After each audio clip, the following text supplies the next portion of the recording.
the clerk has advised me we do have a quorum, and those appearing virtually for the first panel have been sound tested. Madame Shabat, you look puzzled. Well, Madame Shabat, translation? No.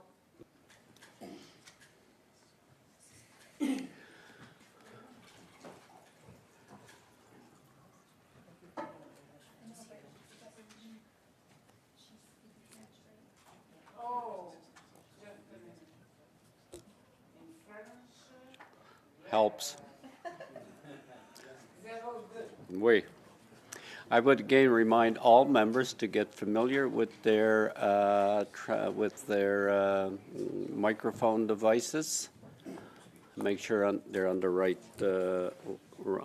channel. So again, the clerk has advised me that we have a quorum and that all members have been sound tested that are appearing virtually, as well as those in the room. So with that, I will call the meeting to order. Welcome to meeting number 125 of the House of Commons Standing Committee on Human Resources, Skills, Social Development, and the Status of Persons with Disabilities. Today's meeting is taking place in a hybrid format, meaning some are participating virtually as well as in the room. I would like to make a few comments before we begin. Please address all comments through the chair. Wait until I recognize you before you speak. You can get my attention by raising your hand. And those appearing virtually, please click on the raised hand icon and wait until I recognize you. I also want to advise, for the protection of the translation services, please, when you're not using the earpiece, put it in the assigned location.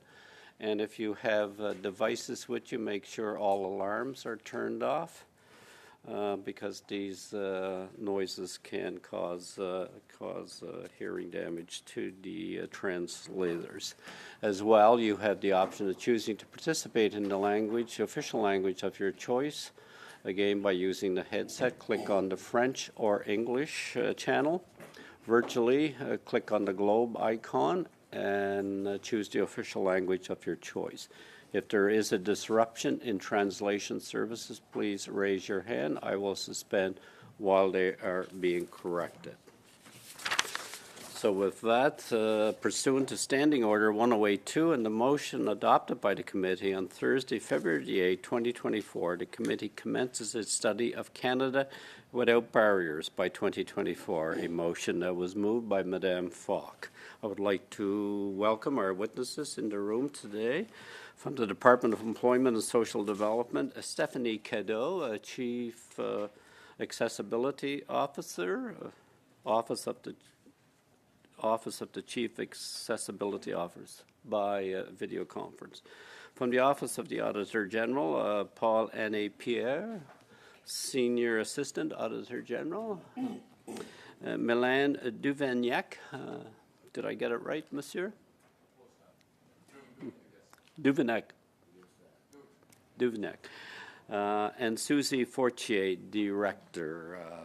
So we will begin. You have 5 minutes for your opening remarks. I understand Ms. Cadeau will be giving the 5-minute opening statement. Mr. Chair, just before we begin. Correct. Before we begin, there's something important that I think needs to be brought up at this committee, and I would like to start off by saying that I am wearing a black blazer with a blue shirt, and I have blonde hair. We received just shortly before this meeting began an email that I was copied on that was sent to the chair of the committee from one of the witnesses that is supposed to testify today, Christopher Sutton. And upon reaching back out to Mr. Sutton, Mr. Sutton has, or Christopher Sutton, has given permission for the email that was sent to be read at the committee. And I want to start off by reading the email that came from Christopher Sutton. I'm writing to express my disappointment and frustration regarding my recent invitation to appear before the HUMA committee, which was scheduled to discuss the goal of achieving a Canada without barriers by 2040. I was invited to participate at the last minute and dedicated the entire day preparing for my appearance. Unfortunately, I was informed shortly before the meeting that I would not be able to attend due to not using the approved headset. When the committee clerk contacted me, I made it clear that I am deaf and I use both cochlear implant and hearing aid. I also explained that my audio assistive technologies connect directly to my Apple devices for streaming audio, and I utilize an external microphone for transmitting sound. Wearing a headset is not possible for me. This is not the first time I've met with a government committee, and this accommodation has always been understood as necessary due to my accessibility needs. It is deeply ironic that, despite the subject matter of this meeting, my participation was prevented due to barriers related to accessibility. Given my long-standing experience navigating the ableism embedded in government policies and systems, I find this situation not only disappointing, but revealing.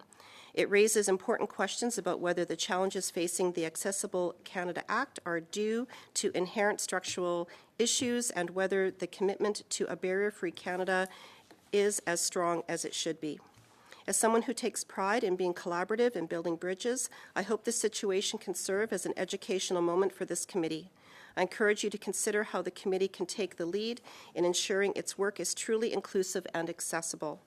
I've attached the speaking notes I prepared for today's committee meeting. I hope that, along with this email, they can be included in the record. I look forward to your response and hope that the issue can be addressed so that future engagements are genuinely inclusive and accessible. Sincerely, Chris. So that is the letter that this committee has received. This is completely unacceptable that that Christopher Sutton is not able to participate in this committee, and that the Government of Canada does not have the ability to have Christopher Sutton and others like him testify at a parliamentary committee. And so, therefore, we need to address this. This is extremely unacceptable. And so based on that, I would like to move the following motion, Mr. Chair, which is relevant to this, and it's relevant to this committee's work and to the study that we're doing. And I'll read the motion here. Given that Mr. Christopher Sutton of the Wavefront Centre was invited to participate in the committee study on the goal of achieving a Canada without barriers by 2040, that Mr. Sutton was blocked from participating in the study because his audio assistive technologies did not meet the committee or House administration's headset rules, that this represents a clear barrier to access for deaf, blind, and hard of hearing Canadians.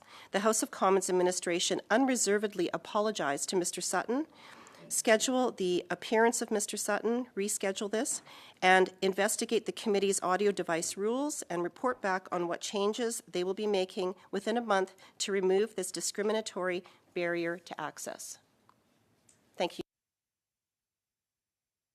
Thank you, Ms. Gray. Before anybody else wants to speak to it, a couple of points. I'm as disappointed as you. I will get to you, Ms. Falk.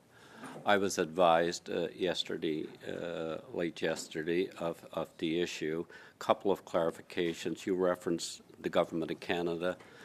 This committee is not the Government of Canada. It is the Parliament of Canada. It's the House of Commons. It follows the House of Commons approved rules and takes direction from the House of Commons. The information given to me by the clerk was that when Mr. Sutton was tested, the translation bureau would not accept was not acceptable. That is independent and related to the House. But I do agree. I cannot proceed with a committee meeting unless it is available in both official languages. But I do welcome your comment and do agree. We, as a House of Commons, have to take the steps necessary to ensure that those with disabilities have the ability to appear before, especially the HUMA committee, when they are referenced as a witness. But before we go to comments on this, I'm going to ask the clerk to address the steps that they took in trying to accommodate Mr. Sutton, and why. And it was not my decision. When Translation Bureau advises me that a witness communication is not acceptable to the Translation Bureau, then I cannot proceed. So again, I just want to be clear. This is not the Government of Canada. This is the Parliament of Canada and the House of Commons. And we can collectively give instructions to correct any deficiency that may be there. But the rules that this committee operates under are the rules accepted by the House of Commons. Mr. Clerk, could you? Yes, I want the clerk to address the committee on how we arrived at this, and then Madame Falk had her hand up, and Mr. Fragas-Catos. And witness, just bear with us. This is a procedure that the committee of Ms. Gray was. I accepted her motion that she moved, and it is. I want it discussed until it's clarified. So. And the motion is currently being translated right now. Yes. And just the motion of Ms. Gray is currently being translated, Madame Chabot. Yeah. But I'm still allowing it to proceed.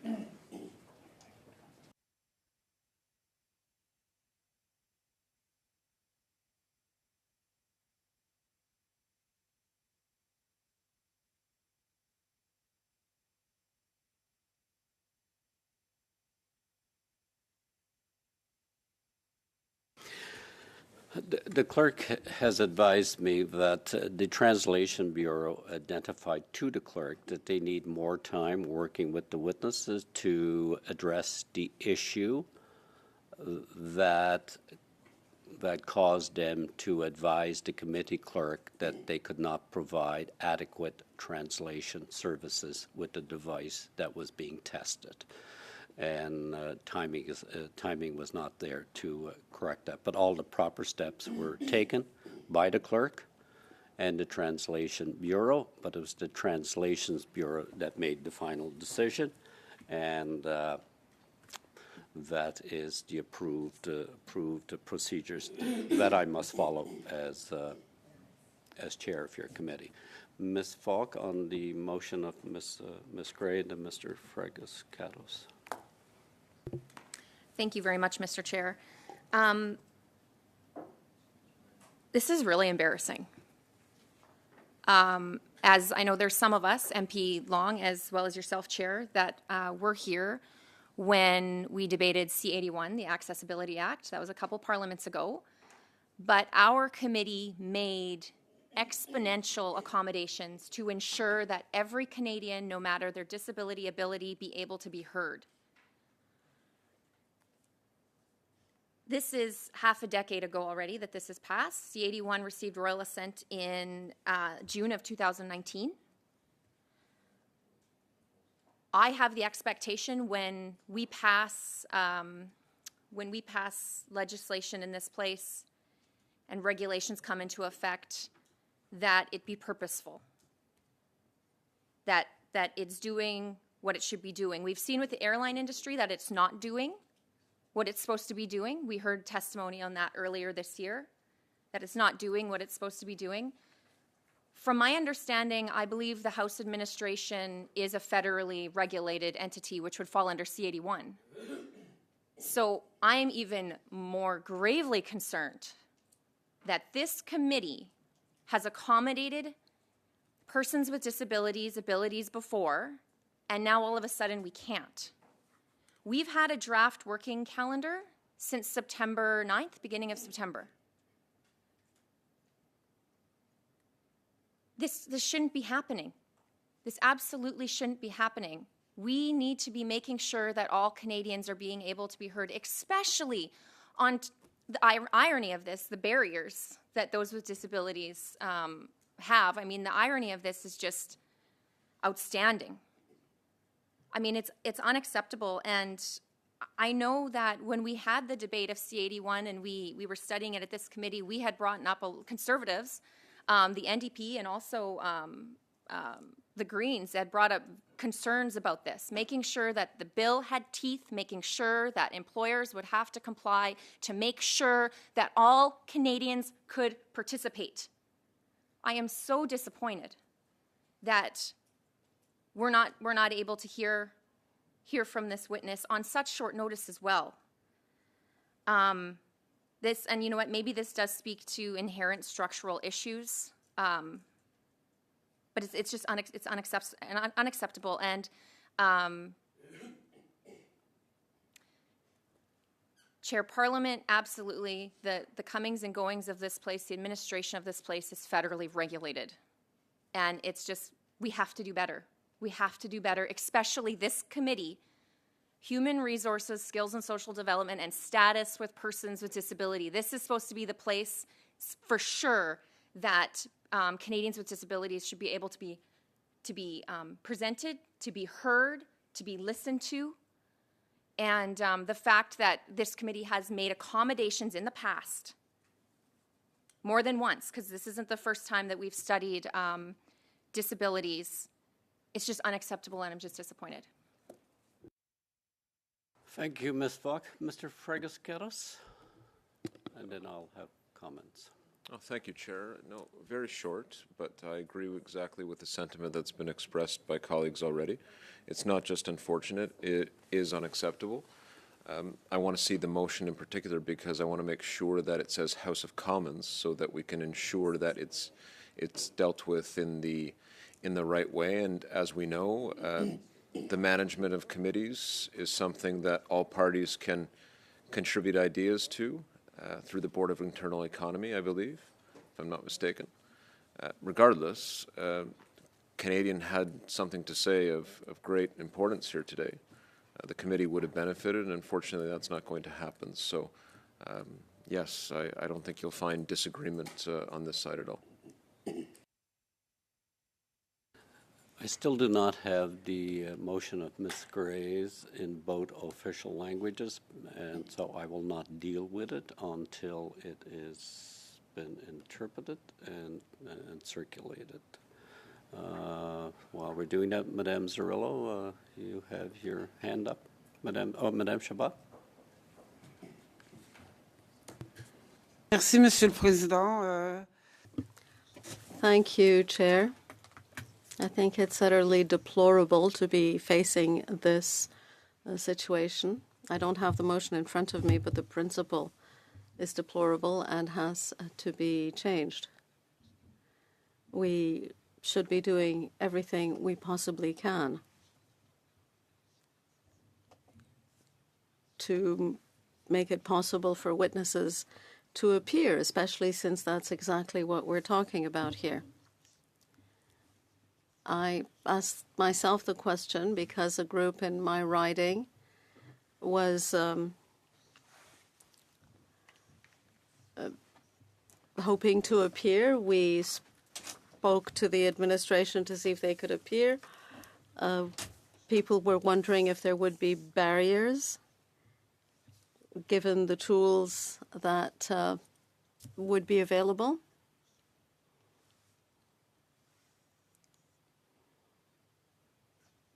Of course, it can be more laborious to have to use certain tools, but it really shouldn't be.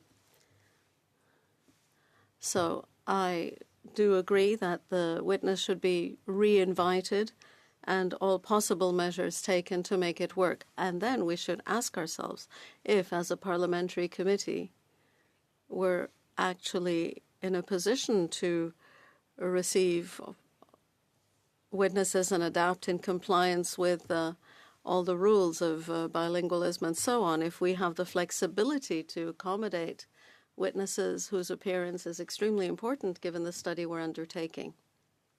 So I am waiting to see the motion in writing, but on the principle and on the substance, I fully agree. Thank you, Madame Chabot. Madame Zarillo, you wish to speak on the motion? Thank you, Mr. Chair, and I thank my colleague from my Conservative colleague for bringing this forward, and I think it's absolutely a manifestation of the reality of Canada and the ableism in Canada. It manifests right here in the House of Commons. On a similar note, our last meeting, our witness was misgendered multiple times. That also deserves an apology. I'd like to apologize for this witness, that the time wasn't taken to ensure that everyone could be involved in this conversation. What I'd like to do is adjourn this meeting.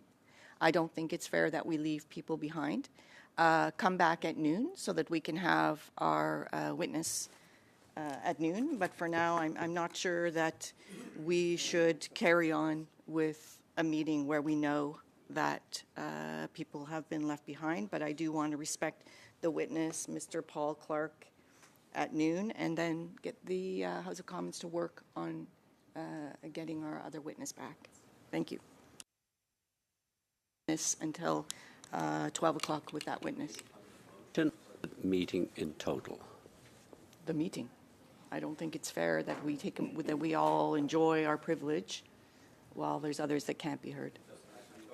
And you call for a motion to adjourn, but before we do, just so everybody is clear, the House services are working with Mr. Sutton to accommodate him.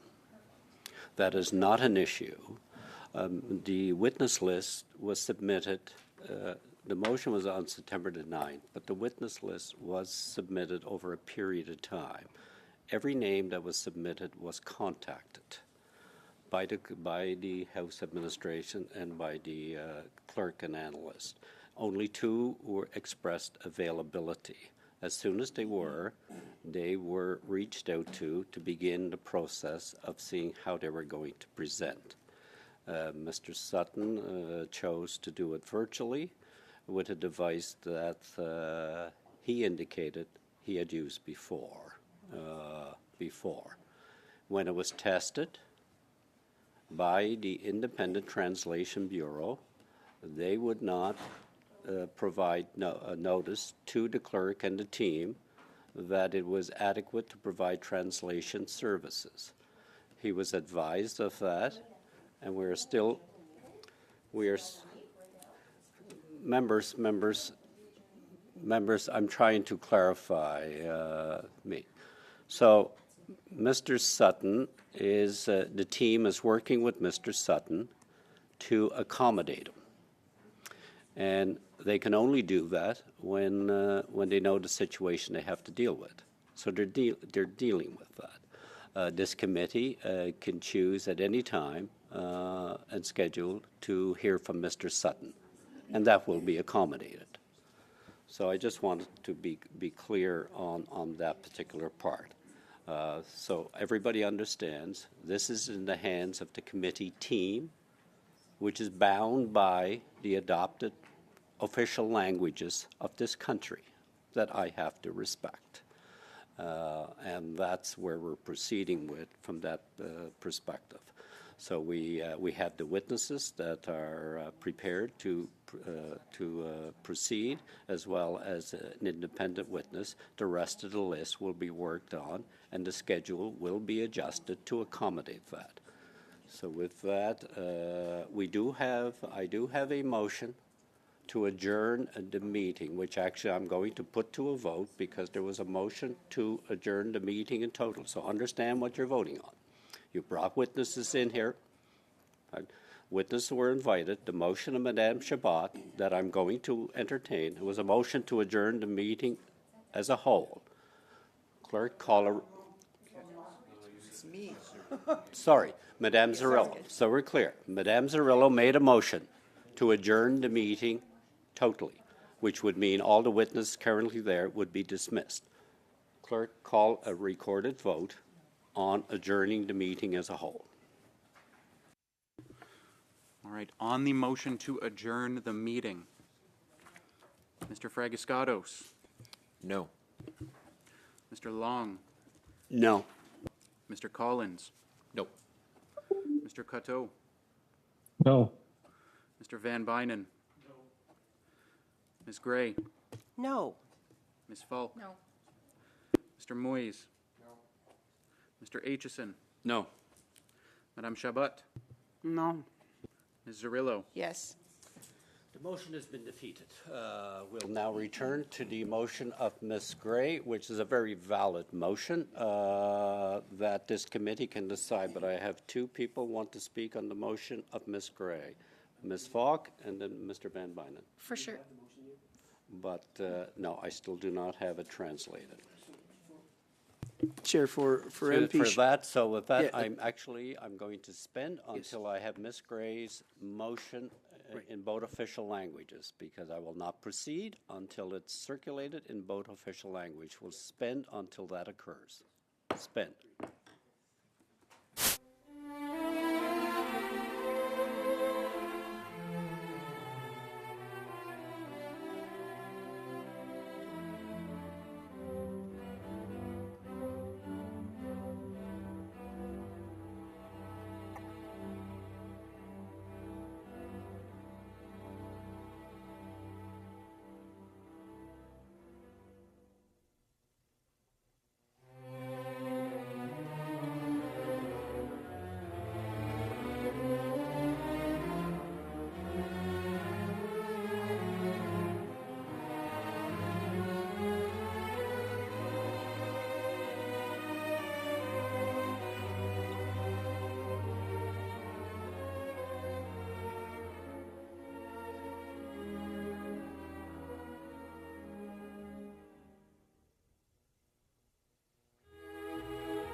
Committee will resume, and when we suspended, it was awaiting the circulation of Ms. Gray's motion in both languages. I'm advised that you should have that on your P9 now.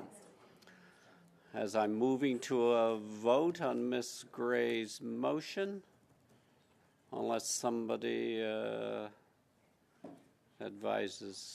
puts up their hand. Mr. Van Buyden? Comments, Mr. Chair, and I very much appreciate the intent and the effect of the motion. But I have just had a look at all of the websites of every committee member in this room, and everybody's website except mine is not accessible. So I'm just saying that if we have this awareness now as a committee and how important it is for us to have accessibility as a priority, then try vanbuynen.ca and find out what a accessible website should look like. Okay. Okay, thank you, Mr. Bynum. Madame Shabbat, I'm going to a vote on the motion of Ms. Gray. Mr. Coteau? Mr. Collins? Just reading what was sent to me, and Part B says that Mr. Sutton was blocked from participating in this study because his audio assistive technologies did meet the committee. It should say did not. Good catch. Yep.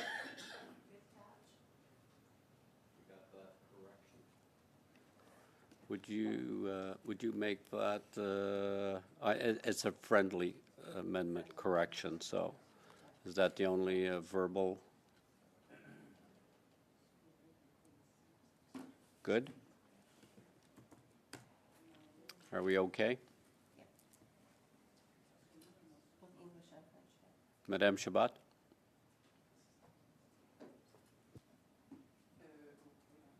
Oui, Monsieur le Président. Thank you, Chair. I do want to point out a mistake in the French translation. There is an instance in point B. The French says de l'administration de la Chambre, the House administration's rules. Should this not be committee? Not the House? Rules. Le comité. Dans le The English version in B does say committee, but in the French version it says the House. mission.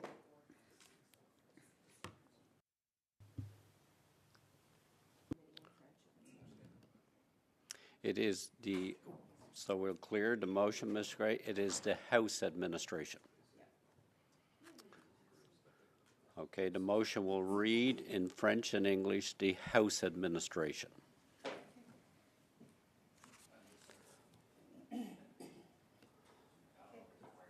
Madame Shabbat? Vous avez raison. You're right. The motion does say House administration. I wasn't in the right section. I was in the given that. De comité de la Chambre d'administration. The House administration. It says the French word used is commission, and the English word used is committee. It's not the same thing. With the House administration in French et en français. And I will have the clerk read. The House administration is included in both versions. I will have the clerk read the motion with the two friendly amendments into the record. Well, maybe just ask that the committee clarifies that they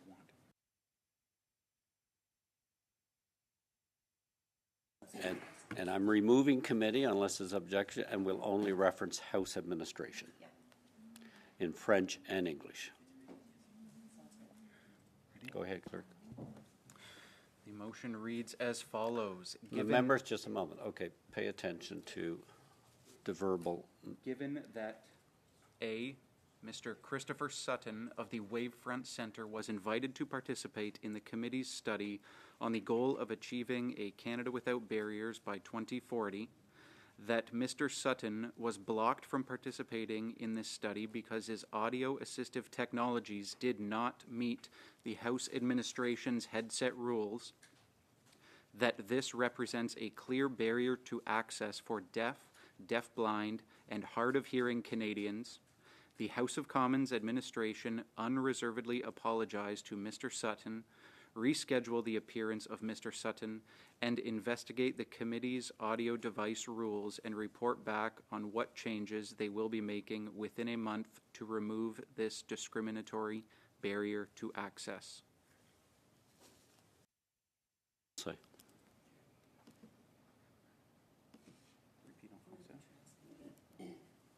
Oh, it was translated during. Madame Chabot, d'accord? Oui. Seeing no further discussion, I'm calling a recorded vote on the motion of, as read into the record of Ms. Gray. On the motion, Mr. Fragiscatos. Yes. Mr. Long. Yes. Mr. Collins. Yes. Mr. Coteau. Oui. Mr. Van Bynen. Yes. Ms. Gray. Yes? Ms. Falk. Yes. Mr. Moise. Yes. Mr. Aitchison. Yes. Madame Chabot. Ms. Zerillo. The motion has been adopted of Ms. Gray. Thank you, committee members, for a very, very understanding process that I fully expect will result in a satisfactory solution. With that, Ms. Cadeau, 5 minutes with your opening statement. Thank you. Hello, bonjour. Thank you for inviting me to be here today. Il me fait bien plaisir. It's a great pleasure for me to be here. It is hard to believe that we've already reached and gone past the 5-year anniversary of the Accessible Canada Act coming into effect. I am encouraged by the level of engagement and progress made to date in areas where action has been taken. But like many in the disability community, I am frustrated by the slow pace of change overall. We have momentum and we have intent, but more actions need to be taken and more quickly. We need clearly communicated commitments, timelines, and accountabilities, and we need more regulation, unfortunately. There is still a long road ahead. Over the past 2 years, I've met with hundreds of accessibility-focused organizations, federal government departments and agencies, private sector companies, provincial and municipal entities, and individual citizens. And my first report to the minister that was tabled in the House earlier this year was in large part based on what I'd learned through those engagements. Ultimately, the aim of that first report was to paint a picture of the current state of affairs, how far we've come and how far we need to go. The report highlighted 4 key areas where I know that if we focus efforts, we can affect some real and meaningful change. And those specifically are mandatory training, the ongoing development of regulations, dedicated accessibility funding, and gathering, sharing, and publishing of data. These are areas that provinces, communities, and the private sector should also be encouraged to invest in, because an Accessible Canada doesn't actually stop with the federal government. My report also considered the first slate of accessibility plans that were released over the last year and a half or so, and offered examples of some of the promising initiatives underway and undertaken by agencies and organizations inside and outside of government, including Via Rail, TD Bank, Service Canada, Ingenium, ISED, and Bell were not mentioned in the report, but they are also making some really good efforts. And I mention the examples not just to celebrate the progress, but really to encourage others to do the same and to demonstrate what that accessibility in action actually looks like.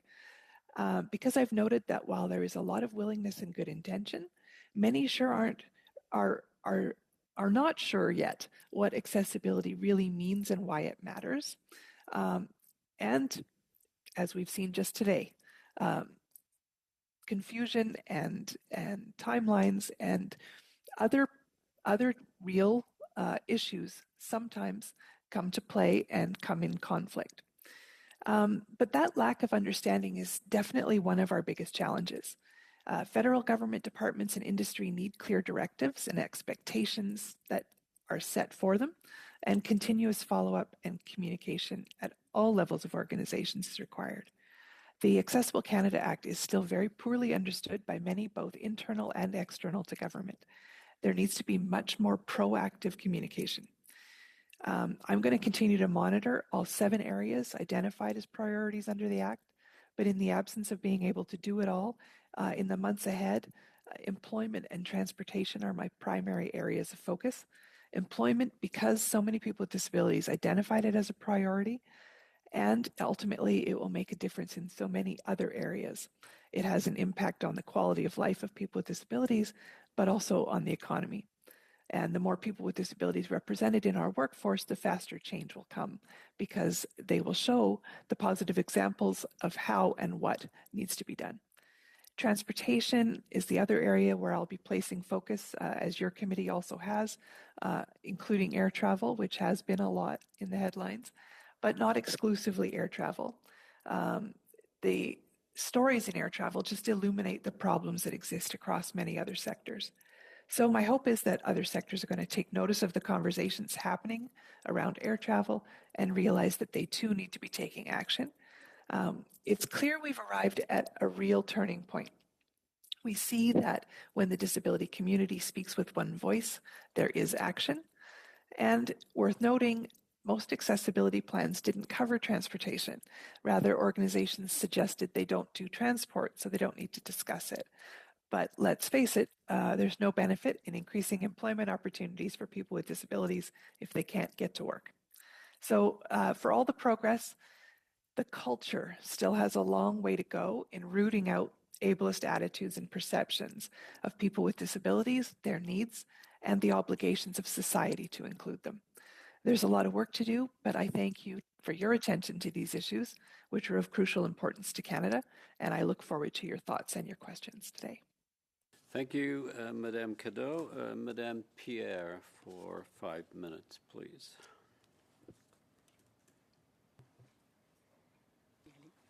Monsieur le Président. Mr. Chairman, thank you for inviting us once again to appear here on our report regarding accessible transport for people living with a handicap. The report was tabled in March of 2023. Our audit focused on a 2.5-year period, roughly, which concluded in 2022. I would also like to point out that we did not audit measures taken by the government, measures taken since we last appeared before the committee. I would like to acknowledge that this hearing is taking place on the traditional and unceded territory of the Algonquin and Anishinaabe people. Today, I am with Milan Duvniak, the Principal Director responsible for the audit, and Suzy Fortier, the Director who led the audit team. As part of the audit, we examined whether Via Rail, the Canadian Air Transport Safety Association, and the Canada Transportation Bureau had conducted a census of obstacles, eliminated them, and prevented them, obstacles that travelers living with a handicap have to face. In 2019 and 20, over 1 million people living with a disability traveling in a federally regulated mode of transportation encountered an obstacle, a barrier. We have noted that the 3 organizations had taken note of some obstacles and put in place measures to improve accessibility. Via Rail conducted consultations with among people living with a handicap when it designed its new fleet. Via Rail also had consultations on accessibility plans and training programs, as did the Air Transport Safety Association. Nonetheless, more improvements remain necessary in important areas. For example, online information was not fully accessible. According to Statistics Canada, this is one of the barriers that travellers living with a handicap encounter most frequently. Inadequate accessibility makes information difficult to find or is not correct on a screen reader. It is therefore difficult for people living with a disability to plan or to book a trip by themselves. Management did not always complete accessibility training. This can affect the service provided to travelers with disabilities and their companions. As the organization responsible for enforcing accessibility regulations in the transportation industry, the Canadian Transportation Agency identified accessibility barriers through its inspections, and it worked with transportation service providers to remove some. However, we found that the agency conducted few inspections, and it could only request complaint data from service providers in certain circumstances. Consistent access to this data would help the agency improve its oversight. Meanwhile, the Canadian Air Transport Security Authority and Via Rail focused on resolving individual complaints, and they missed opportunities to use complaint data to better understand travelers' lived experiences. Everyone has a right to participate fully and equally in society. If access to these rights is delayed or denied, that impact is that some members of society are excluded or left behind. To further improve accessibility of trains, planes, and other federally regulated modes of transportation, responsible organizations need to broaden their consultations with persons with disabilities. They need to make their online content fully accessible and use complaint data to identify, learn about, and prevent barriers. This work is necessary to achieve the federal government's goal of a barrier-free Canada by 2040. Mr. Chair, this concludes my opening statement. We would be pleased to answer any questions the committee have.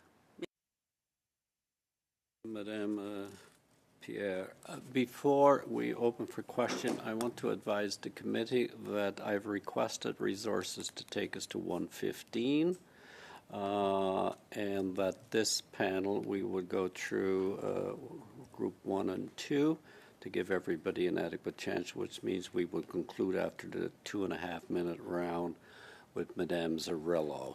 So this first hour will get extended to 12:30 or 12:35. So with that, I would ask those members appearing to accommodate us, and we will begin. Nobody objecting. We will begin with Ms. Gray for 6 minutes. Thank you, Mr. Chair, and thank you to the witnesses for being here today. My first questions are for Stephanie Cadeau, please. Ms. Cadeau, during your time as Chief Accessibility Officer, do accessibility complaints regarding federal departments or federal organizations come across your desk? In a limited way, occasionally, but not really. Most complaints do go directly to the agencies themselves and through their feedback mechanisms and or to the Commissioner's office, because I'm not an enforcer of the Act. But that doesn't mean I don't hear from people about what they're feeling, experiencing, and so on. And when I do, I take that information in for the purposes of encouraging organizations to solve those issues and make sure that because we're not the right door in that in that situation, to make sure that those get moved to the right door. Great, thank you. Do you think that that would be useful actually for the work that you do to receive those types of complaints from the different government agencies to your office? Would that be helpful to the work that you do, even if more for an information basis? From an information point of view, yes, I think it would. It does. We are, however, small, and so it could be very overwhelming, I could expect. The good thing that is happening is that I chair a table of the different groups associated with the monitoring and enforcement of the Act. So the CTA, CRTC, the Labor Relations Group, the Commissioner, Accessibility Standards, and the government ESDC department that is overseeing the Act implementation. And at that table, we have the opportunity to share, and all of those organizations have been very forthcoming. Great, thank you. In your 2023 report on accessibility in Canada, you wrote that in 2023, the Minister of Employment, Workforce Development and Disability Inclusion and the Minister of Transport, quote, issued a commitment to the mandatory collection and sharing of better data about persons with disabilities, unquote. But two entirely different Liberal Ministers of Transport and Disability later, in a press release following the National Air Accessibility Summit, only committed to, quote, explore ways to collect and share data with government representatives. So this sounds like the scenario of more government announcements without substance or action. And so my question is data sharing between transport operators and government regulators needed to better track and identify barriers from your perspective? Yes, I would say it is, and my understanding is that that Department of Transport and the CTA, through the bill that's currently in second reading, are looking at or hoping to put in place measures by which they can collect that data. In my conversations with the airlines directly and with the air sector more broadly, I'm spending quite a bit of time with the air sector more broadly, including organizations outside Canada. This is actually a very big conversation. Everybody is aware of this as an issue, and it comes down to how even those individual private companies collect and share data for the purposes of moving passengers. So there is a complexity to it that the industry is aware of. I do think that government, whether that be government, Parliament, or through the CTA, the regulator, will need to define and push for the data that is needed to really hone in on what is the issue and how do we fix it. I'm glad that you mentioned the airlines because that was actually leading into my next question. In your response to the National Air Accessibility Summit, you welcomed the commitments made by the airlines, but also had wrote that, quote, progress overall is slow. People with disabilities are rightly fed up. Rights are not being respected. They are being, quote, accommodated in haphazard, often disrespectful ways, and when something goes wrong, remedies are inconsistent, time-consuming, and physically and emotionally stressful for the person affected. We need concrete changes quickly. And then you also wrote that the commitments made by the airlines didn't have deliverables or timelines attached. Now, we know that we have another new Minister of Transport. It's sort of a part-time minister. And so with no given deliverables or timelines, how can Canadians living with disabilities trust that the commitments made at the Air Accessibility Summit are actually going to happen? Do you have any thoughts on that? Well, yes. I think timelines and accountability matter well beyond the air sector. It's a recommendation I'm making for all organizations that are governed by the Accessible Canada, or that fall under the Accessible Canada Act. The plans themselves that organizations are putting forward in many ways look more like reports than plans. Plans have actions, timelines, and accountability. And I think that's something that we need to see in order to see progress. Airlines, in this case, I have encouraged and I will say am encouraged to see the work is underway and going on. I'm encouraging the airlines and Department of Transport through the Deputy Minister to be more public about those timelines and the work that's underway. Mr. Collins for 6 minutes. Thanks, Mr. Chair, and welcome to the witnesses this afternoon now. Ms. Cadeau, I'll start with you. You mentioned your 4 points in your opening statement, and I've come from the municipal sector, and there are a number of elected representatives around this table who formerly served as either a mayor or a city councillor. And one of the things that always bothered me through my time on council was the lack of resources that were made available to municipalities. And we would oftentimes municipally receive recommendations from our accessibility committee. We have all have people in our community at the grassroots level who are trying to help their municipal councils create a more accessible city. And that could mean anything from brick and mortar changes to transportation policy changes to a whole range of services that fall under the municipal jurisdiction. And one of the most frustrating parts was funding. And we had those same frustrations, I think, with the province as well, who guided our legislation from a jurisdictional perspective. Can you comment on how the federal government can do a better job in terms of supporting stakeholders, in this instance, municipalities, to assist with the accessibility plans that they have to make inroads and to make life more accessible for those people who have disabilities in their communities? Yes, I'll make 2 recommendations. One is there does need to be, I believe, a center of excellence of some type,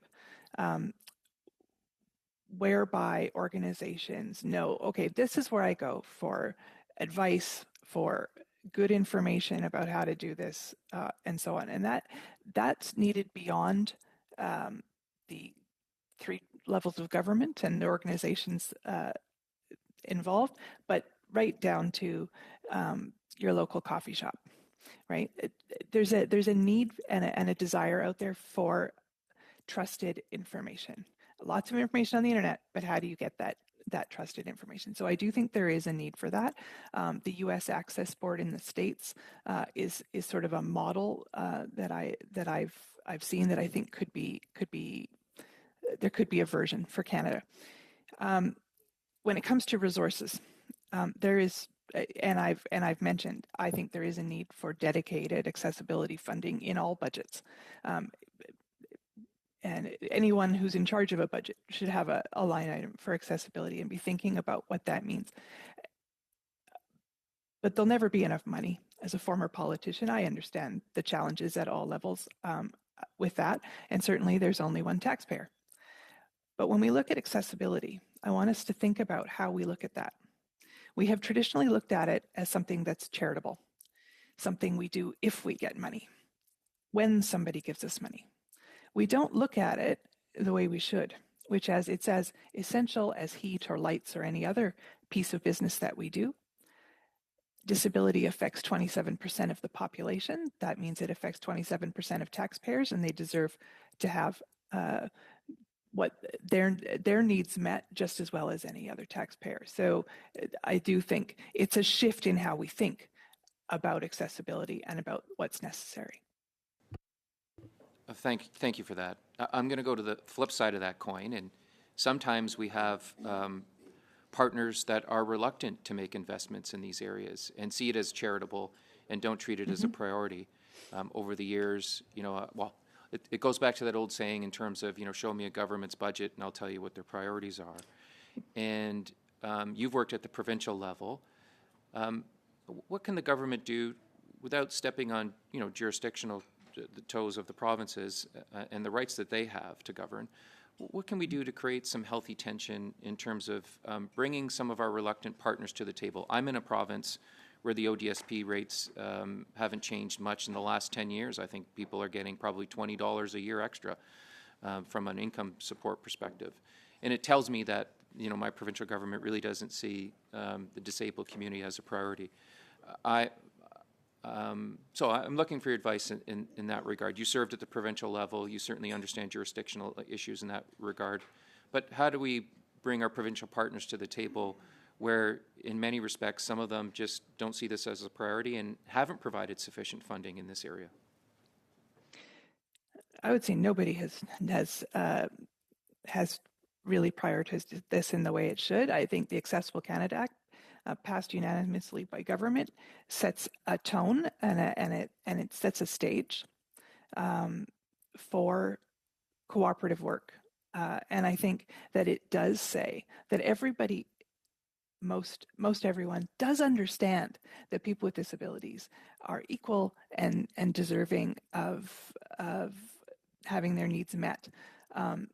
We've seen that with provincial legislation to this effect as well. Tends to be nonpartisan and accepted. However, when it comes to actually doing the work, getting to the actions, that's where we run into challenges, and that's where those competing priorities always come into play. I think the federal government does have an opportunity through mechanisms like funding for infrastructure or other funding that flows through to the other levels of government to insist on accessibility from the start. So if government is issuing program or service or funding, how is accessibility built into the qualification for much like the National Housing Strategy does that with minimum requirements for accessible units. Would that be a good example? Okay. Thank you, Mr. Collins. Thank you. Madame Chabot for a 6 minute. Madame Chabot. Ms. Chabot, 6 minutes, please. Thank you, Chair. And many thanks to our witnesses. Thank you for the work you do at the Auditor General's Office. We know that all the studies they provide us with are very important to our work and to our role as parliamentarians. And thank you, Ms. Cadieux. This is my first question. You haven't been in your position very long. You have a broad mandate. Your first report, published 2023. In the first paragraph of the summary, you say that all too often in history, people living with a disability have carried the burden of militating, advocating for their own inclusion and participation in society on an equal basis.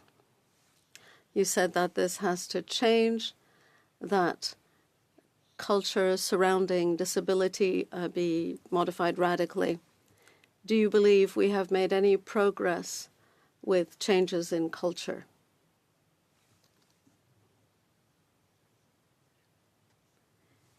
Or that disabled groups have to continue advocating for equitable transport, access to housing.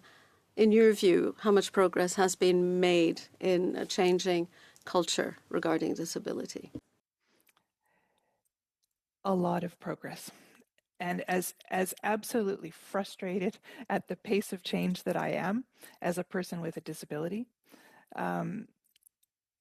we have and are seeing change in culture.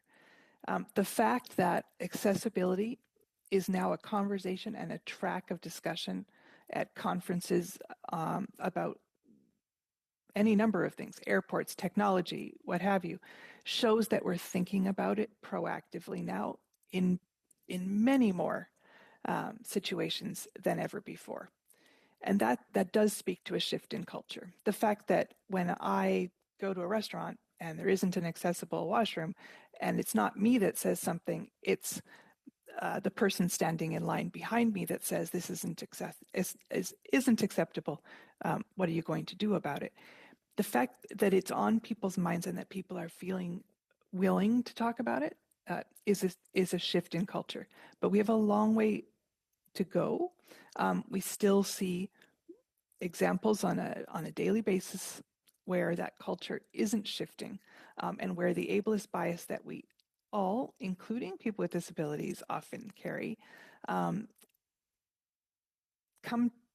and show themselves in decision making, where people with disabilities still end up being seen as less or other, and that charitable sort of decision making raises its head. So we're not there. Merci, Madame Cadieux. Je vais vous poser une autre. Thank you, Ms. Cadieux. I have another question for you. In your report, you often say there is not enough data, and basically that makes it difficult to evaluate things or to take action. I do understand that the dearth of data is a problem. Do you have solutions to suggest? I think we do need to act. Is that dearth of data a real obstacle to action? I don't think so, but how can things be improved? I think there is movement again in the right direction here. ESDC and Stats Canada have moved on a data strategy, and that's important. It's important that when we're collecting national data, that we make sure we break out and collect data about disability, about the disability experience in these contexts, because it will give us that information. When we talk about employment, we've not seen the dial move very far in a very long time. But when we look at data, quite often we'll say, well, how many people are hired or working? But are we asking the right questions? Are they staying? Are they being promoted? We need deeper data, I would say, is the challenge. So it's an ongoing challenge, and it's a challenge that we see not just in the government or in the federal sector, but when I'm talking to corporations and others, they feel the same way about the data in their organizations. We can do better. We just have to. Mais comment on résout cela? Est-ce que vous avez... But how can we solve the problems? Do you have any ideas about how the problem can be solved? If we're talking about data as the problem, the solution is to make a decision to collect data on disability in all circumstances where data is being collected. D'accord. Madame? Vous avez parlé de modèle. You'd mentioned models. Could you tell us how we compare to how things are done elsewhere? You mentioned the United States, and sometimes we see them as a model, and perhaps we're wrong when it comes to transport or mobility. Are there places where there are best practices in place to which we might refer, and if so, could you provide them? Yes and no. The reality is that no country, no organization anywhere is getting everything right or everything wrong. When I'm talking to folks in different countries, the UK, for example, has done a lot of work, I would say, on the employment side. That is work we can look to and model, and in fact are. The President's Group out of British Columbia is modeling on some of that work, and it's having an impact. Madame Cadeau, thank you. You can carry on that train of thought with another question. Madame Zarrillo, you have the floor for 6 minutes. Thank you so much, Chair, and I just appreciate so much the testimony today, and to the CAO, the comments about the cultural change. And I know that when I speak to the disability community, they talk about the additional barriers that happen in spaces of authority like the one we're in today. So as part of the top 7 priority areas in the Accessible Canada Act, it actually doesn't talk about this cultural change and this attitudinal barrier. So, Mr. Chair, I'm going to take my the rest of my 6 minutes in silence in this committee. In protest, Mr. Chair. Madame Zerillo, we will now move to Ms. 6 minutes. Well, Madame Zerillo, I can only conduct the meeting according to the rules that were adopted by the committee. You have the option to question any of the witnesses. If not, I have to move to the next questioner that will participate. I have the floor, Mr. Chair, for 6 minutes.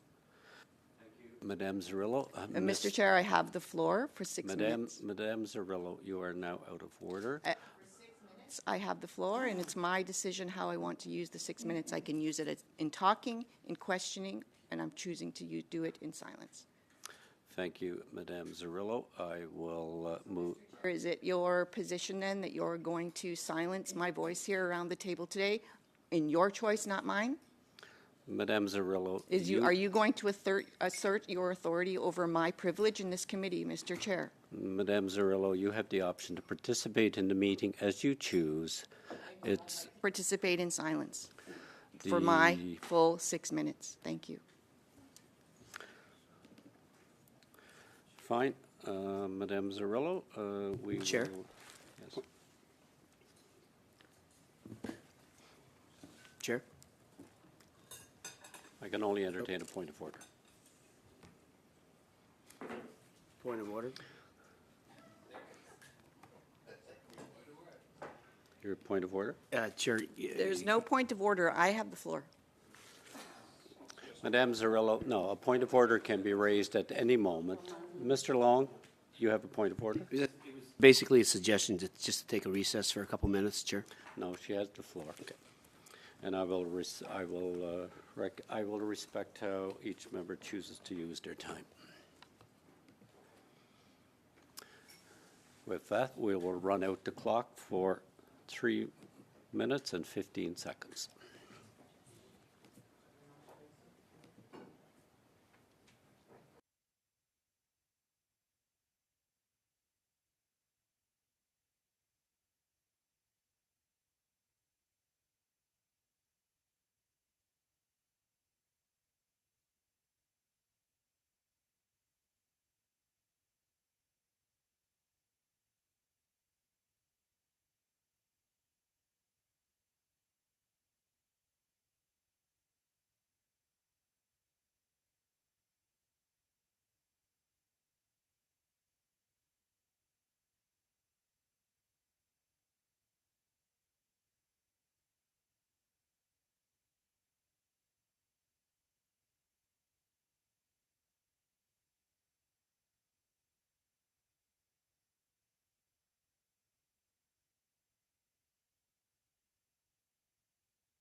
in the second round, I want to advise, have been confirmed, the committee has resources to 1:15. So, Madame Falk, you have 5 minutes. Thank you very much, Chair, and I'd like to thank our witnesses for being here. Ms. Cadeau, I'd like to start with you, if that's okay. When this committee studied the Accessible Canada Act, we had repeatedly heard concerns from witnesses that the bill lacked clear and consistent requirements and that it used permissive language and lacked enforcement measures. So, as I said earlier in the meeting, we're 5 years, and you did too, actually, in your remarks, 5 years after the passage of this act. It's important to evaluate the progress that has been made and address inadequacies in the act that will prevent achieving a barrier-free Canada by 2040. So we had the CEO of Air Canada's here, and his testimony to this committee earlier this year, and his testimony had raised concerns around the issue of accessibility training. He could not confirm how much, or if any, of the airline's executive leadership had undertaken accessibility training. To change the culture and the conversation, which we've heard a little bit about with MP Chabot's time, so to change this culture and conversation around accessibility, how important is it that accessibility training be mandatory for everyone? Well, it is one of the recommendations I made in my report. I do feel that that accessibility is only going to take root when leaders decide that it starts with them and that culture goes all the way down through an organization.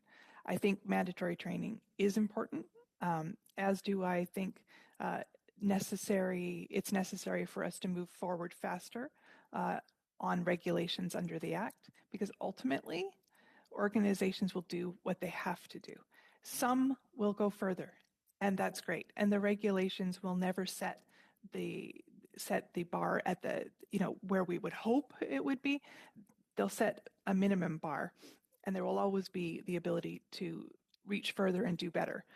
But some organizations, especially in some of these highly regulated sectors like transportation or banking, they actually really function well when they have guideposts. And I think in some cases, unfortunately, that is necessary. So segueing into my second question for you here. So do you believe, or should accessibility training be a legal obligation for federally regulated industries?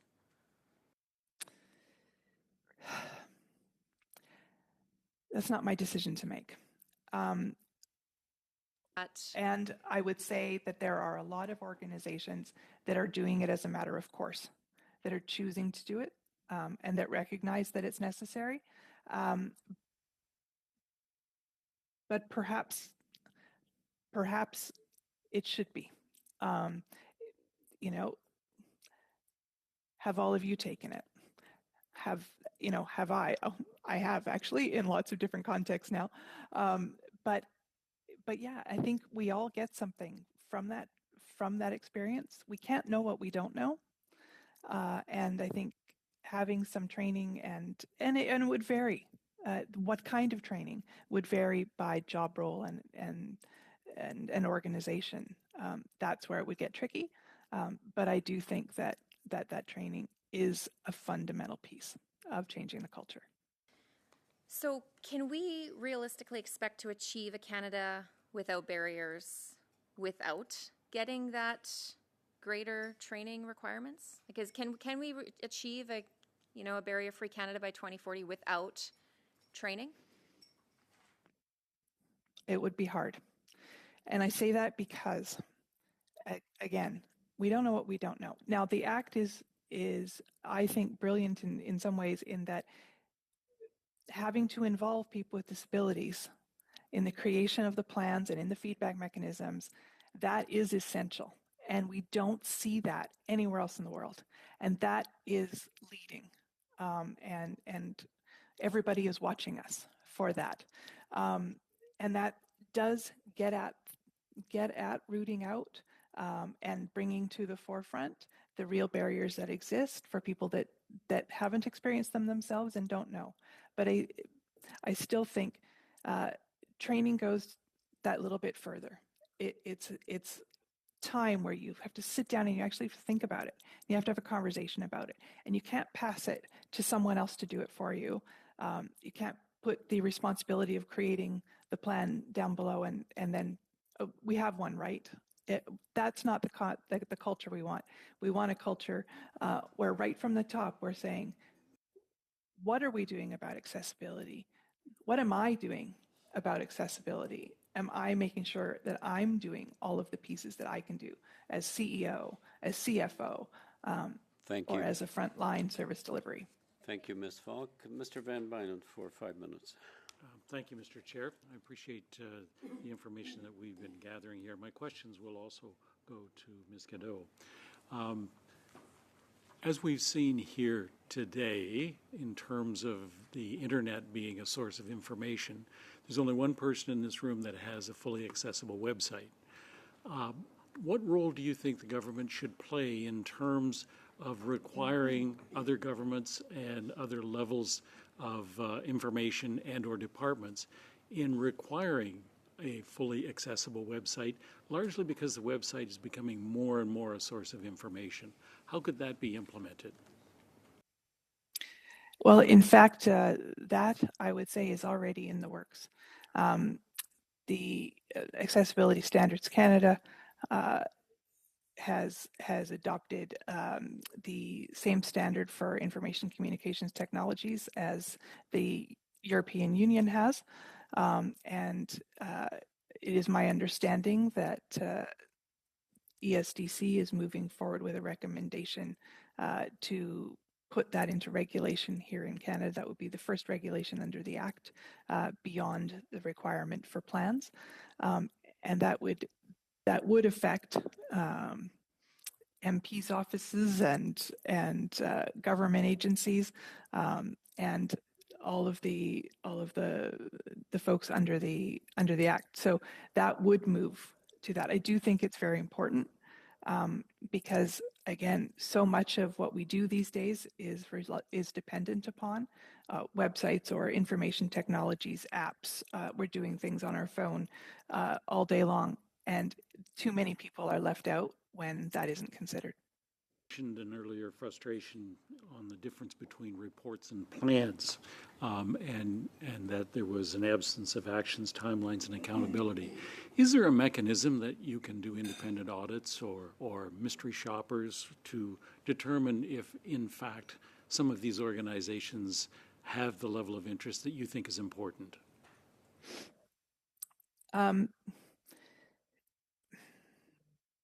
I would say I probably have the ability to do that. I don't know that I have the capacity in my office to do that.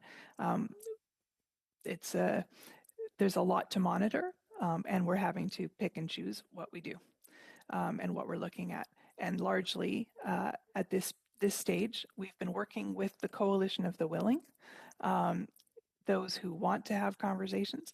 We have done a review of 100 or so of the accessibility plans at random to sort of see and get a feel for where are organizations. And what I will say is there are thousands of very engaged public servants that are doing this work, both inside government and beyond in the corporate sector, people that are very committed. And I think it's important to hold up those examples for others to follow. You mentioned earlier that you'd like to see some centers of excellence. What would a center of excellence look like?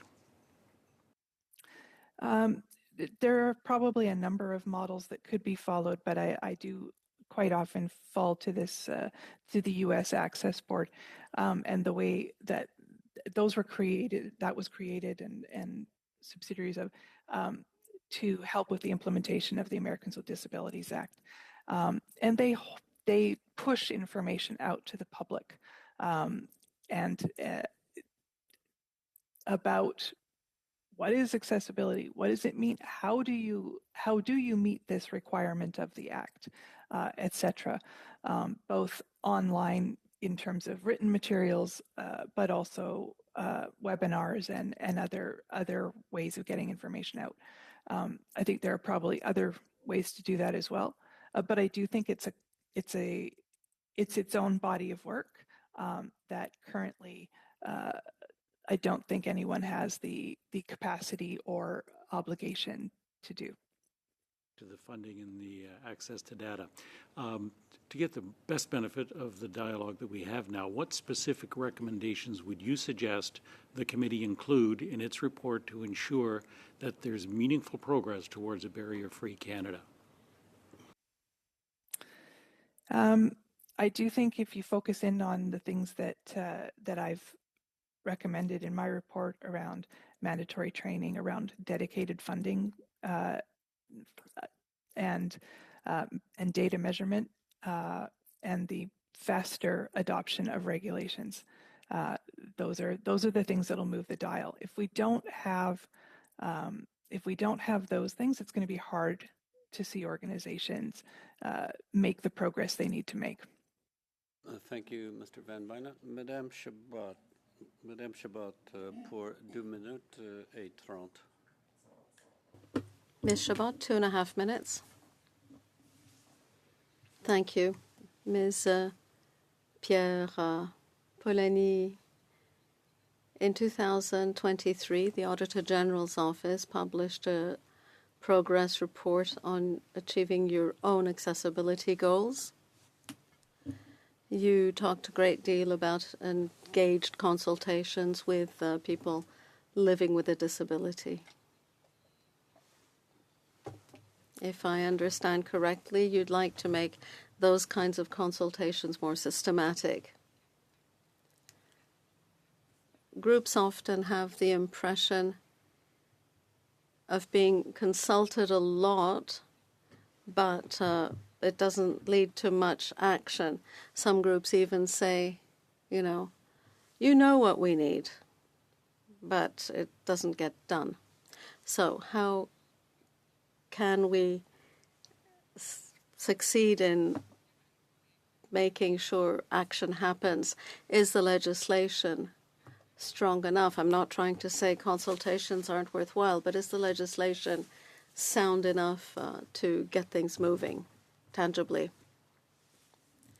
Mr. Chairman, it is not within our aegis to comment on policy or legislation, but from the standpoint of the Auditor General's Office, we did indeed hold consultations to come up with our plan. We published a progress report. One very tangible example of when consultations did lead to action was this. Some years ago, we undertook to make changes in the work environment with new furniture, new cooperative technologies enabling collaboration. That was post-COVID. And people with disabilities helped us identify a series of barriers, and we took immediate action. They also took part in testing equipment, and that helped us refocus our work. I believe that any organization that's serious about accessibility shouldn't stop at consultation, but also move to action. Merci, Madame Chabot. Madame Zarillo, to conclude this round with 2.5. Thank you, Mr. Chair, and I'll continue to take the floor for the next 2.5 minutes in silence in protest for all the persons with disabilities who have been excluded from these spaces of authority since their inception.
I want to thank the witnesses for participating today and providing testimony on the very important questions that were directed to you. Thank you so much. With that, the committee will suspend for 2 minutes while we transition to our next round. And with that, committee members will suspend for 3 minutes. Spend.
committee is now back in session, and I would like to welcome the witness for this round of the committee's hearing is Mr. Paul Clark, optometrist, and Mr. Clark is appearing by video conference. So, Mr. Clark, you have 5 minutes to make your opening statement, then we will go to questioning. Mr. Clark, you have the floor. Thank you, Chair. Good afternoon, and thank you for inviting me to speak today about the barriers faced by disabled individuals in Canada. At a young age, I realized the financial burden that comes with living in a wheelchair, home modifications, specialized adaptive devices like wheelchairs, and medical supplies to maintain health, not to mention the time needed for medical follow-up. I was determined not to become a burden to my family of 5 children. With that drive, I pursued my education with intensity, determination, and earned a professional designation to contribute to society. However, the costs were staggering. My family could not afford my wheelchair, but thankfully, a service club stepped in. When home modifications were unaffordable, members of our church came to help. I've always been determined to find solutions rather than complain, and today I'm here to advocate for changes that will make our great country more accessible for all. Building code mandates. The outdated view that disabled individuals are largely institutionalized must change. We live, work, and contribute in the community, and yet the building codes don't always reflect that. Canada needs to lead with national mandates for accessibility in private and public spaces. As an example, when I opened my business in a new location, there was no requirement for a door opener. Even as a disabled person, I overlooked it. Had it been mandated, the installation would have been timely and cost-effective. Mandates must be consistent across the country, ensuring that new buildings are standardized with accessibility in mind. The design and construction should be carried out by professionals accredited in accessible design. Healthcare costs. This is the price to pay. As a paraplegic, I incur significant medical costs just to handle basic bodily functions like urination. The supplies alone can cost upwards of $10,000 per year. Most disabled individuals are not high-income earners, and if these costs are not fully covered by extended benefits, they can be overwhelming. Many insurance plans also fall short. My most recent wheelchair cost $16,000, yet my insurance only covered $10,000. Which, while better than my previous plan that covered only $2,000 once in a lifetime, it's still a financial burden. Employment barriers. Employment opportunities are significantly limited for disabled individuals, often because the infrastructure, like our transportation and building codes, which don't accommodate us, having primary building access as ramped, automatic door entry, and fully accessible washrooms can go a long way. Simple adjustments like flexible working hours, remote work options would allow disabled community to contribute meaningfully to the workforce, a largely untapped resource of talent and potential. National policy for disabled parking. A national policy for disabled parking must be created with consistent and distinct markings for the wider parking spots we need. These spots should never be used, even temporarily, for construction, snow storage, or courier parking. This is not just about convenience, it's about dignity and safety. Permanent disability recertification, requiring those with permanent disabilities to repeatedly fill out forms and go through the process of recertification is a waste of time and resource. If a disability is permanent, there is no need to prove it again and again. Despite all the challenges, I remain optimistic, just as I was 50 years ago when I first became disabled. Barriers can be reduced. Disabled individuals are not a burden. We are a resource. Our potential to contribute to this country is enormous, and with the right changes, we can build a more inclusive and accessible Canada for all. Thank you. Thank you so much, Dr. Clark. There will be one round with the time we have remaining, a 6-minute round, and I'll begin with Ms. Gray. Thank you, Dr. Clark, and thank you for being able to be here at the committee today. I do want to say that I think you're being a little modest as to some of your accomplishments, being that in addition to what you've expressed here today, you also competed in the 1980, 1984, and 1988 Paralympics, and you are a multi-gold and silver medal winner. So thank you for all of your accomplishments over your lifetime. And I know that you've done a number of advocacy work, working with different organizations and committees, looking to make meaningful suggestions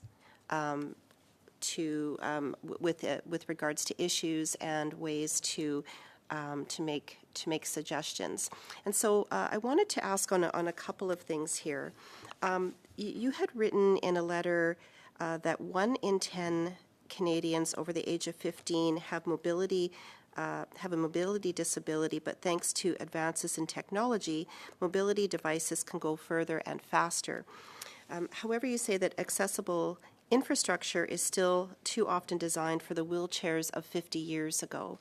And so I'm wondering if you can maybe comment on this and maybe expand on this a bit more and see if this is also something that you've seen in federally regulated agencies and spaces such as airports and other agencies and buildings. Yes, certainly. The wheelchairs of past eras tended to be wider, slower moving, have larger front wheels, and a lot of our infrastructure is such that it is to accommodate that size and not, for example, the front drives, scooters, other devices that are used for mobility. And as we progress, we will find more problems as well. For example, rental scooters that are present in our city and rental bikes are scattered all over the walkways and sidewalks, making it even more difficult to get around. But the biggest thing that I see is the maintenance of accessibility. It's all nice to have concrete that has little separations of brick and then concrete again, but the brick sags. And that is a danger for the wheelchair. So it doesn't matter if it was 50 years ago or today. 50 years ago, the front wheels would have been bigger, but today the front wheels are smaller. So they get stuck on those little lips. So it's important to maintenance. That's why hospitals are more usable for many years, is because they are well maintained. Cities are not. Thank you. Thank you very much. You had written in the past about aging ramp slopes, about being steeper and than what is currently allowed to be built right now. And I'm wondering if you can maybe just expand on that a bit for this committee. Sure.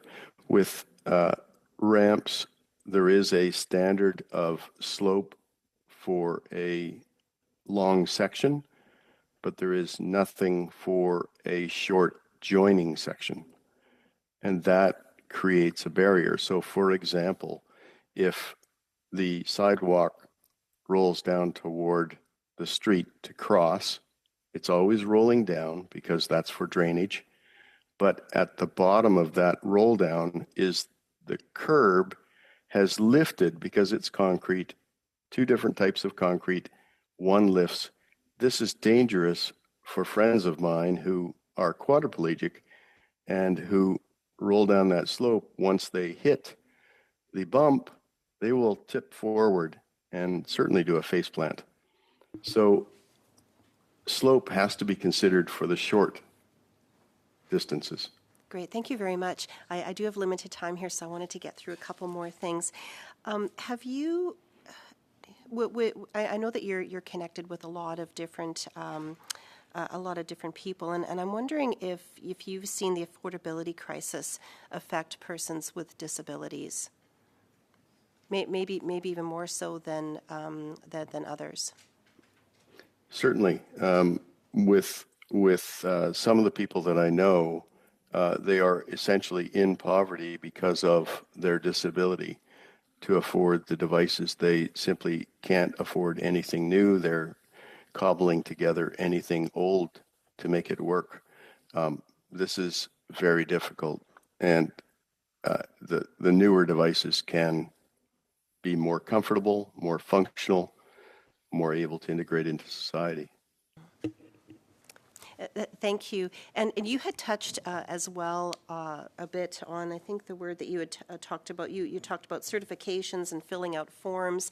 And we know that what has passed through Parliament unanimously is the Canada Disability Benefit. And a lot of the feedback that we've been getting on that is the bureaucracy and the red tape around actually some redundancy and filling out forms. And I just wanted to get your comments on that if you've heard anything on that. Yes, I talked to a friend yesterday who was required for air travel to have forms filled out to bring her front drive on the aircraft. And she said when she arrived at the plane, nobody even looked at the papers. Thank you, Ms. Gray. Mr. Fragas-Catos, 6 minutes.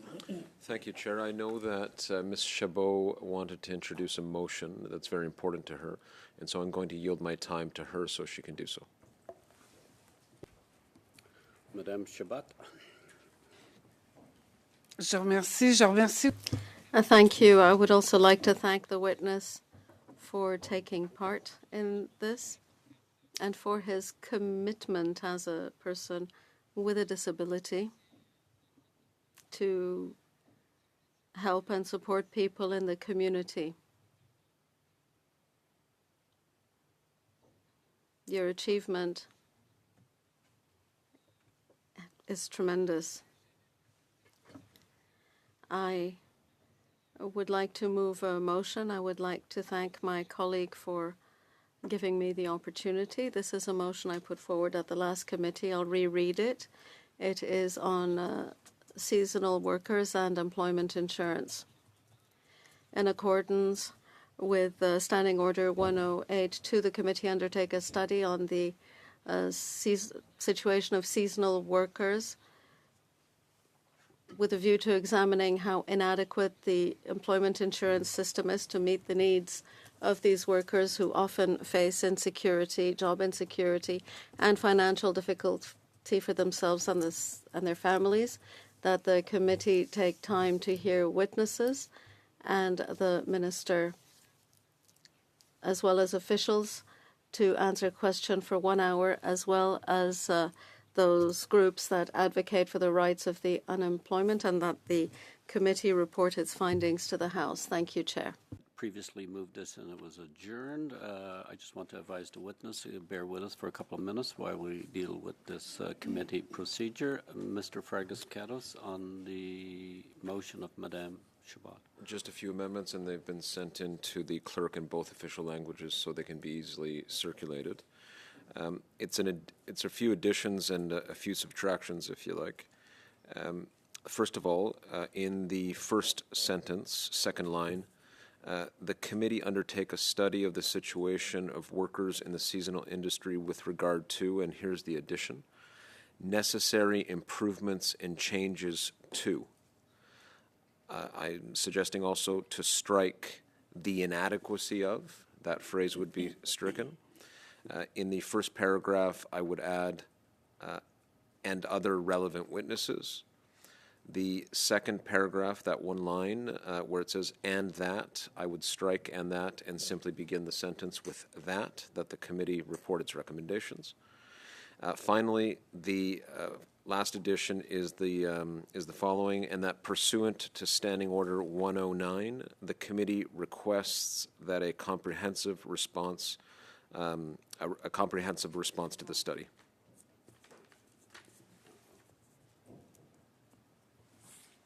Okay, we have an amendment to the motion put forward by Mr. Fragas-Catos. Discussion on the amendment of Mr. Fragas-Catos. Discussion on the amendment of Mr. Fragas-Catos. Ms. Gray, and then Madame Shabbat. Ms. Gray? Thank you, Mr. Chair. We don't have a copy of it yet, and there were a number of amendments, so we need to see those before we can, and probably recess to have a discussion, since there were a number of amendments, before we can proceed. I'm going to suspend for 2 moments while it is being circulated, and opportunity for members to discuss. We'll suspend for 2 moments. Mr. Clark, just stay online. We will return to you. Suspend.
Who had the floor?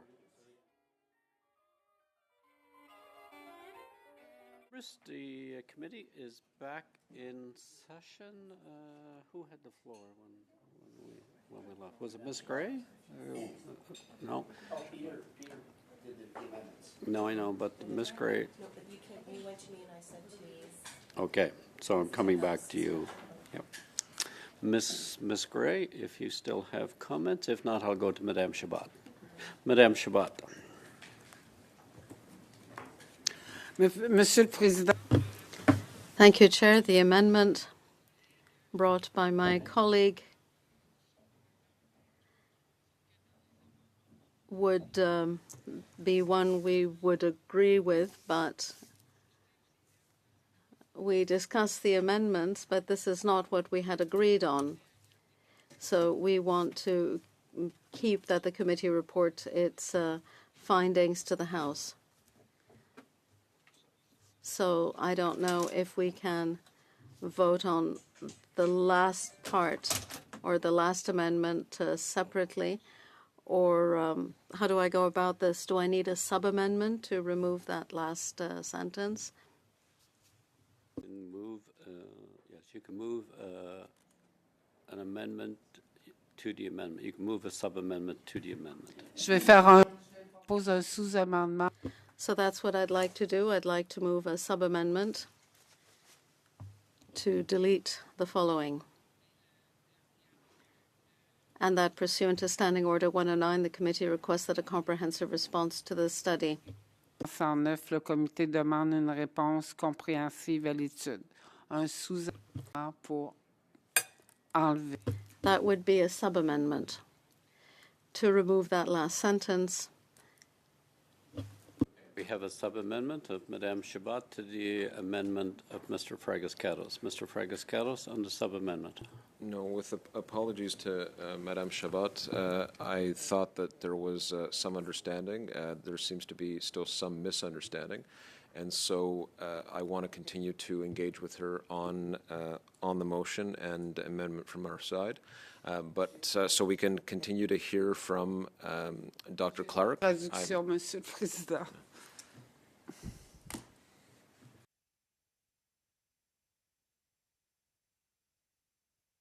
So that we can, it's on, so that we can hear, continue to hear from Dr. Clark. I'm going to suggest to Madame Chabot that I continue to engage with her on an amendment that would be good for our side as well. With that, Mr. Chair, I move to adjourn debate on the motion. Move to adjourn debate on the motion.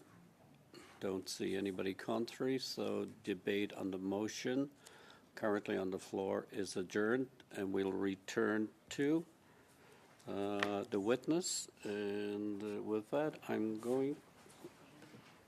We use the 6:50. I will go to Madame Zarillo. Madame Zarillo to conclude the last 6 minutes.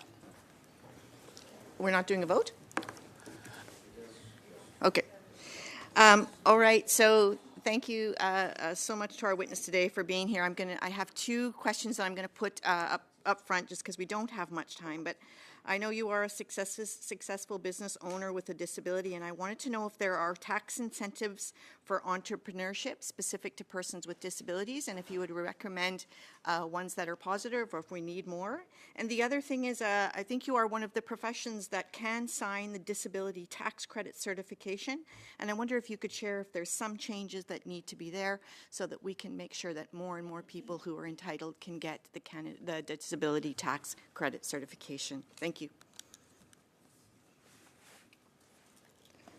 Thank you. To my knowledge, there is no tax credit or financial assistance to business owners who are disabled or to make their business disabled. Further, I have never been requested to fill out a certification for disability. I'm not sure why, but I know I'm on the list. Thank you so much. And I wonder, just on the topic of the disability tax credit certification, and I know that there is a need for thousands, if not 1 million more Canadians to be eligible for and to apply for and to get the disability tax credit certification. Do you have any suggestions for the government on how they could potentially assist persons like yourself, professionals that can certify these certificates to make it more widely known to people? Yeah, just using the available avenues, such as the Rick Hansen Foundation does a great job with connecting communities and just making sure that it's well known. There are various disabled organizations. If they know, then they could maybe pass the information on, but I don't know of any other method, no. And thank you so much for that. And I'm going to close by thanking you for introducing around these mobility devices, whether it's scooters, these rental ones that end up being all over sidewalks and block paths. And I just want to take this moment, Chair, to thank Lelania Lloyd in my riding in Coquitlam, who's done a lot of press and publicity around how inaccessible sidewalks and pathways can become when there are rental scooters and other devices on the pathways. Thank you. Can I add one thing to that? Oh, certainly, Dr. Clark. All right. So a sidewalk is only as good as the width of the sidewalk. The standard for sidewalk width is 1.8 meters, and the old standard from 50 years ago, as I mentioned before, is 1.5. What happens is we have 1.5 width sidewalks when requiring sections to be done are simply repaved or reconcreted at 1.5. They could easily be done at 1.8. That would allow for two wheelchairs to pass each other, provided the shrubbery is not in the way from private properties. And that's a major problem, is that the shrubs from properties grows over the sidewalk. This is a major problem. Again, Dr. Clark, you can see from the questioning, your testimony here is very much appreciated, and we thank you for participating. With that, Dr. Clark, you can leave as you choose. I have a few items I need direction from the committee on before we conclude. And I'm going to read it so people are clear. The committee needs to make a decision on its calendar moving forward. Canada Without Barriers by 2024. Ms. Fox's study will conclude on October the 3rd as scheduled. As per the schedule, the committee should begin its study of home building technologies on October the 8th. That said, with the motion adopted on September the 17th to invite the ministers, the committee will need to provide direction on its approach to upcoming studies. Should the home building technology study be pushed, consideration ministers can be invited but are not guaranteed on the schedule. So I do not want to lose time. If the home building technology study will go forward as planned and begin on October the 8th, the clerk and analysts will need witness lists by October the 1st. So it is planning perspective. Ms. Gray? Mr. Fragascatus or Ms. Gray? Whoever. Thank you, Mr. Chair. Yeah, no, we should still proceed with the committee, and if I don't have, or with that study rather, I don't have the motion in front of me here, but most of them say a minimum of so many meetings, so if we had to, we could always, tag something on if we needed to, but I think we can start the study as we had planned. Technology one. Yes. Yes. Okay. Mr. Fragascatus? Yeah, Chair, our side has not had an opportunity to discuss that at this point in terms of what members are hoping to see come next, and so I wonder if we could return to this at the next meeting.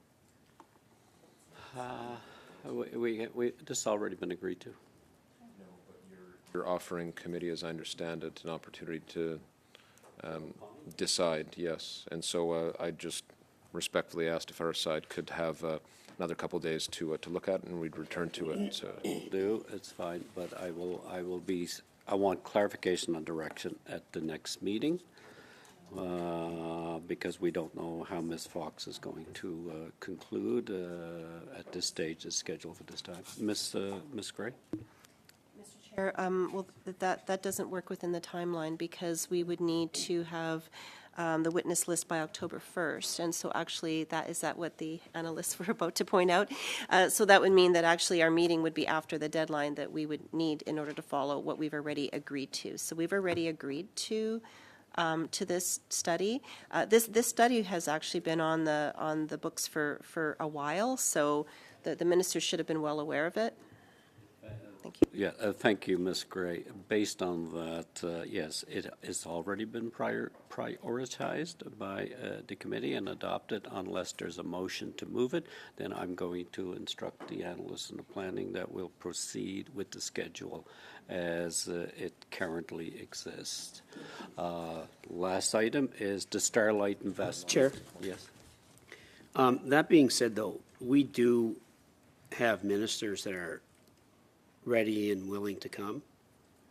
So I think that we should prioritize that, the ministers, for the housing study. So why can't we do the housing study after? I mean, I think, would the committee not agree that we want to have the ministers in?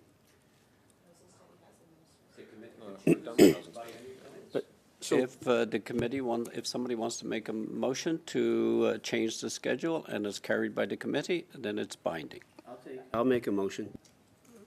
I'll make a motion, Chair, that we prioritize the ministers first and move the housing study after we have the ministers. Any discussion on that brief motion? I think Mr. Koto had his hand up. Oh, sorry. He may Mr. wish Koto? to say No. something here. No. Okay, seeing no further discussion, there's a motion of Mr. Long. It is clear. Ms. Gray? Thank you, Mr. Chair. However, sort of doing this on the fly like this, we had agreed to the agenda of this committee, and now you're actually wanting to call the ministers, a whole variety of ministers, sooner than what we had agreed to. So, how would that be? How would that work? Are To they? begin with, the motion that you brought forward that was adopted to bring the ministers in did alter the agenda that was previously agreed to by the committee. So Mr. Long has a valid motion to give direction on the scheduling, and I will call a vote on it unless there's discussion. I have a point on this motion. It's on the motion of Mr. Long. There seems to be some disagreement on the path forward. I'm wondering if we can, my suggestion, Chair, is to adjourn debate here on this motion, and we can come back to it at our next meeting, as you were prepared to do just a moment ago, it seemed. So with that, I move to adjourn debate on Mr. Long's motion. Okay, it is a motion to move adjournment on Mr. Long's motion. Record a vote. Mr. Long's motion was moved to adjourn. On the motion to adjourn debate, On Mr. Long's motion. Mr. Fragiscatos. Yes. Mr. Long. Yes. Mr. Collins. Yes. Mr. Coteau. Oui. Mr. Van Bynen. Yes. Ms. Gray. No. Ms. Falk. No. Mr. Moise. No. Mr. Aitchison. No. Madame Chabat. No. Ms. Zarillo. No. Mr. Long, the motion to adjourn has been defeated. With that, then I'm going to, as chair, proceed with the schedule that was already adopted by the committee for planning. Ms. Zarillo? So can I just get full clarification of what our next study is and when we need to have witness lists in by, please? Provide that to you, Madame Zarillo. We appreciate that. One final item, the Starlight investment letter. It was last discussed. I need clear direction so the analysts can conclude the version 1 of the housing report. Is it the wish of the committee to accept the Starlight investment brief that came in 7 days after the deadline? Yes. Yeah, I agree with that brief being brought forward, but I'm a bit confused. Are we back to Mr. Long's motion now? That We should it be back was to voting on my motion. there was a defeat of that of my motion to adjourn debate. You're quite correct, Mr. Fragiscatos. Mr. Long's motion was defeated to adjourn, so that leaves it Mr. Fragiscatos. I'm also of the view that, and maybe conservative colleagues have a different perspective on this, but I do not remember the housing study of Mr. Koto being prioritized. So I think there's some effort that needs to be made among all committee members to understand what we're going to be doing next. I also see that it's 1:15, Mr. Chair. Are you calling to adjourn? I will call to adjourn. I will move to adjourn the meeting. Our authorized time has been reached, and there's a motion to adjourn. With that, the committee meeting is adjourned. Adjourned.